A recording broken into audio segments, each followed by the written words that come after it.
മലയാള സിനിമയെ സംബന്ധിച്ച് ഏറ്റവും മികച്ച വർഷങ്ങളിലൊന്നായിരുന്നു 2024. മഞ്ഞുമ്മൽ ബോയ്സ് എന്ന മലയാളത്തിലെ എക്കാലത്തെയും വലിയ വിജയം സംഭവിച്ച വർഷം. മലയാള സിനിമ കാണാൻ മറുഭാഷക്കാരും തിയേറ്ററുകളിൽ എത്തുന്നത് ഒരു ട്രെൻഡായി തീർന്ന കാലം. മലയാളത്തിലെ എക്കാലത്തെയും വലിയ 10 ഹിറ്റുകളിൽ 6 തിയേറ്ററുകളിലെത്തിയത് ഈ വർഷമാണ്. 5 നായകന്മാർ കരിയറിലെ ഏറ്റവും വലിയ വിജയം നേടിയതും ഇതേ വർഷം തന്നെ. ഫഹദ് ഫാസിൽ, പൃഥ്വിരാജ്, നസ്ലിൻ, ടൊവിനോ, ആസിഫ് അലി എന്നിവർക്കാണ് ഈ വർഷം മലയാളത്തിൽ കരിയറിലെ ഏറ്റവും വലിയ ഹിറ്റുകൾ സംഭവിച്ചത്. പൃഥ്വിരാജിന്റെ ദീർഘകാലത്തെ അധ്വാനത്തിനുള്ള പ്രതിഫലം ആടുജീവിതത്തിലൂടെ പ്രേക്ഷകർ നൽകി. സോളോ ഹീറോയായി പൃഥ്വിയുടെ കരിയറിലെ ബിഗ്ഗസ്റ്റ് ഹിറ്റാണ് ചിത്രം. 157 കോടിയാണ് ചിത്രം നേടിയത്. മറുഭാഷാ പ്രേക്ഷകർക്കും ഇപ്പോൾ പ്രിയങ്കരനായ ഫഹദിന് മലയാളത്തിൽ ഏറ്റവും വലിയ ഹിറ്റ് ലഭിച്ചത് ഈ വർഷമാണ്. ജിത്തു മാധവൻ സംവിധാനം ചെയ്ത ആവേശത്തിലൂടെ ചിത്രം 154 കോടി നേടി. ഈ വർഷത്തെ സർപ്രൈസ് ഹിറ്റുകളിൽ ഒന്നാണ് പ്രേമലു.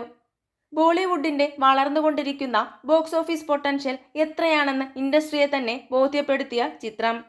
137 കോടി നേടിയ ചിത്രം തമിഴ്, തെലുങ്ക് പ്രേക്ഷകരുടെയും ശ്രദ്ധ നേടി. അജയന്റെ രണ്ടാം മോഷണത്തിലൂടെ ടൊവിനോയ്ക്കും കരിയറിലെ ഏറ്റവും വലിയ ഹിറ്റ് ഈ വർഷം ലഭിച്ചു.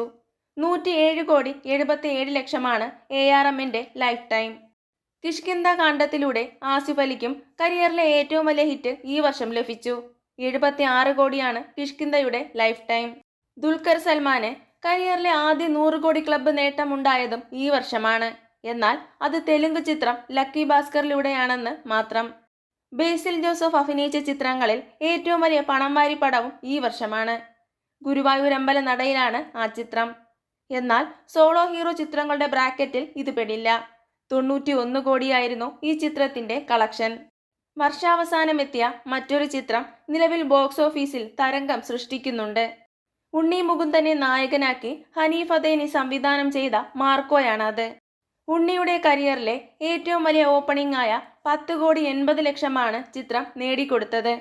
അദ്ദേഹത്തിന്റെ കരിയറിലെ ഏറ്റവും വലിയ ഹിറ്റായി ഇത് മാറാനുള്ള സാധ്യത വലുതാണ്.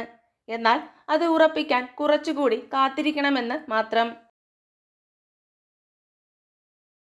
കൂടുതൽ സിനിമാ വിശേഷങ്ങൾ അറിയുന്നതിനായി ചാനൽ മറക്കാതെ സബ്സ്ക്രൈബ് ചെയ്യുക.